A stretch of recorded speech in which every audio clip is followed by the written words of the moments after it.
Welcome back to AFTV, everyone. Welcome to the Arsenal versus Bournemouth preview. The games come thick and fast, and so do the previews. Robbie, we were just here. Bloody cold, man. Yeah, it's cold. It's cold. It's not getting any warmer. You'd think preview to preview would be getting a bit warmer, but no. They are coming thick and fast, though. They are coming thick and fast, and I love that.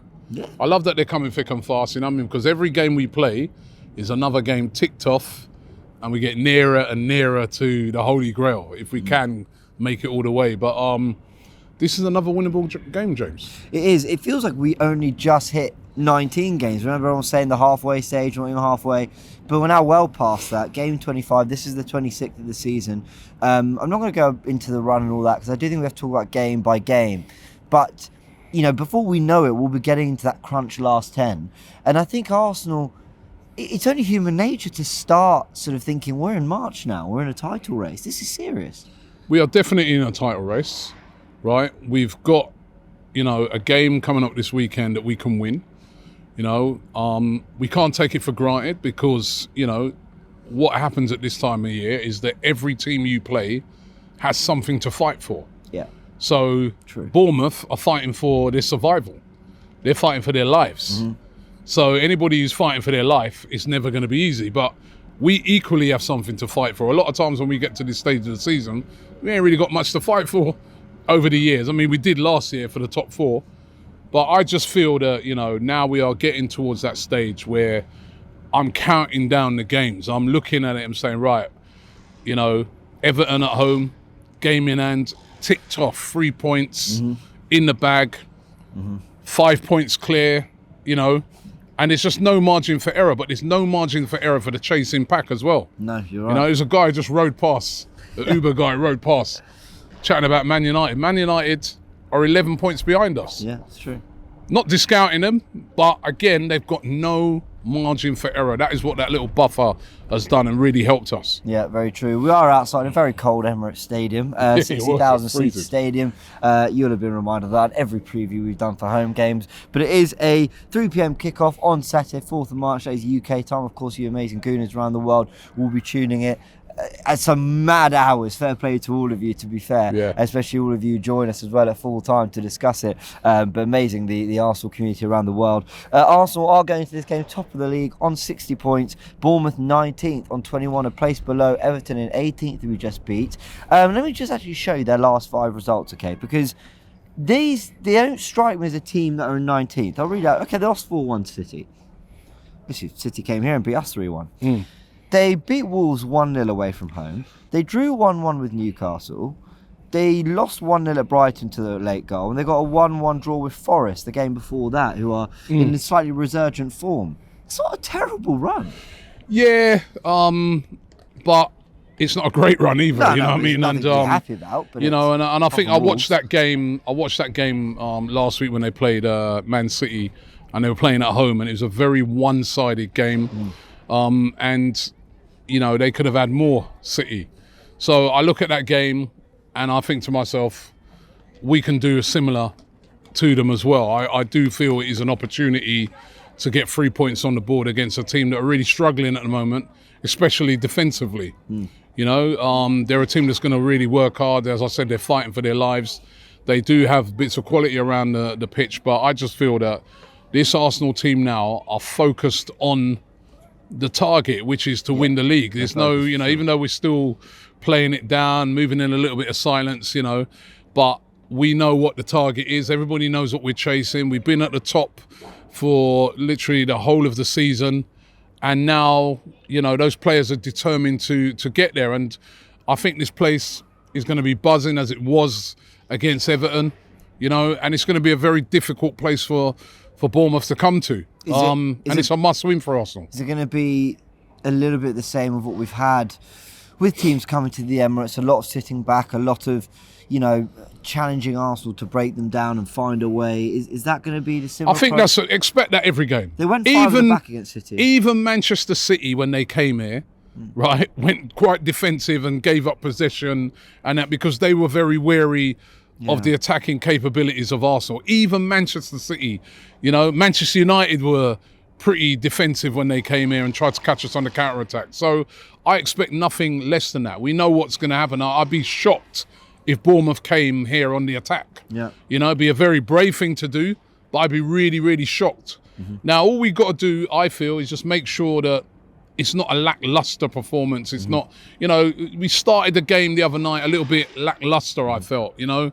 Things weren't really coming off and that, but the experience of the team told in that they just kept going at it and going at it and going at it, knowing that, you know what, we will get through eventually, and that's the confidence of his team. So I'm pretty confident about this game, James. The experience, and I think just the fluidity, the approach. I mean, we talked about on tactical insight, where the players are. You know, when Saka scores that opening goal, it's Martinelli on the right wing and it's Trossard on the left. That's not their starting positions. You know, Zinchenko's picking up the ball in a right attacking midfield space because, you know, to break these teams down, you've got to throw something else at them. You've got to be unpredictable. You've got to be, you know, you've got to get players like, okay, against Everton it was Onana and Decore. You've got them thinking, hold on, you're meant to be here. Why are you there? Why is he there? And creating that element of confusion. It's going to be the same again against Bournemouth. 100%. We've been finding a way ever since that. I think there's been 2 games where we really struggled to break teams down, and that was obviously the Newcastle game here and the Everton game away. And I think we've learnt a lot from that, and we're finding different ways, and also I think we're being persistent in how we're playing, and also tightening up a little bit in the last couple of games defensively. 2 clean sheets, that's very important. True. That is big, right? So, you know, that sets the platform to say, right, just go, keep knocking on the door, because you know what, Bournemouth are going to come and they will try and frustrate and then try and catch you on a counter-attack. Again, another counter-attacking team that are very quick on the break, as every Premier League team is now. So it's about persistence. You know, I mean, we'd all love an early goal and we'd all love loads of goals, you know what I mean? But it doesn't always work out that way. And then that's when you're experienced players, and that's when quality tells. Like the other night, bit of quality from Saka, bang, 1-0 up. What about in terms of the players on the pitch? I guess we'll start with Bournemouth. You know, they've got players we know like Jefferson Lerma. They've got Dominic Solanke leading the line. They've also got the tall striker who's never completely forgotten. Billing. Oh yeah, and Billing. Yeah. I wasn't even thinking Billing. Who are you looking at? Is there anyone in particular you're thinking Arsenal, you know, do your thing, but keep an eye on him? It's got to be Solanke. He's their danger player. You know what I mean? He's a guy, if they do get goals, sometimes he's the guy to watch. So I think Solanke is definitely the danger player. They don't really have major standout players, but they are more of a team. But Solanke for me, he's the one we've got to make sure we shackle. And on the Arsenal front, I mean, Martinelli stepped up with goals. Well, you know, who else are you looking at? I've got one, but you go. Give me yours. I was going to say Granit Xhaka, because I think he did well at Leicester defensively. I thought he did well in the first half where I don't think we were great against Everton. I actually thought he played quite well. But I want to see him getting back to the Xhaka of the first part of the season. You know, runs to the back post, creative in the final third. And he's been taken off a lot recently. And like I mentioned with Vieira... Played well against Everton, though. Yeah, he did. Yeah. He did. But I think he hit a level before. And with Vieira's appearances looking good, I think there's a little bit of pressure on him there. So I'd like to see him step up. I'd like to. I think the player that I feel, you know, again, I can see him getting goals again this weekend is Martinelli again. You know, I mean, he's on a rich vein of form at the moment. Yeah. He's going to be chomping at the bit. I fancy him for some more goals again this weekend. It's like the Trossard signing helped him. People thought it might hinder a player like Martinelli. It's helping him. I love the way they're interchanging and everything. And more goals, I think, this week for Martinelli. Yeah, fantastic. Arsenal's form, they go into this with a 4-0 win against Everton just a couple of days ago, a win at Leicester and a win at Villa. So 3 really good results there off the back of the 2 before, which it was 2, you know, those 2 games were part of the 3, which were part of the blip. But Arsenal back in form, head-to-head in the league with Bournemouth. It's funny, the last 3 encounters with Bournemouth, all away from home. Obviously, we remember the 3-0 win earlier in the season. Great performance. And then actually, the 2 came under Mikel Arteta as well, away from home. He's never faced Bournemouth at home. An FA Cup win. That year we actually went on to win the FA Cup in 2020, and the 1-1 draw, which was Arteta's first ever game as Arsenal manager. Before that, the 2 games at the Emirates, a 1-0 and a 5-1 win as well. Yep. I'm pretty confident for this game. You know what I mean? Just because I think Bournemouth are not, you know, they will come try and defend. They will have the defensive shape.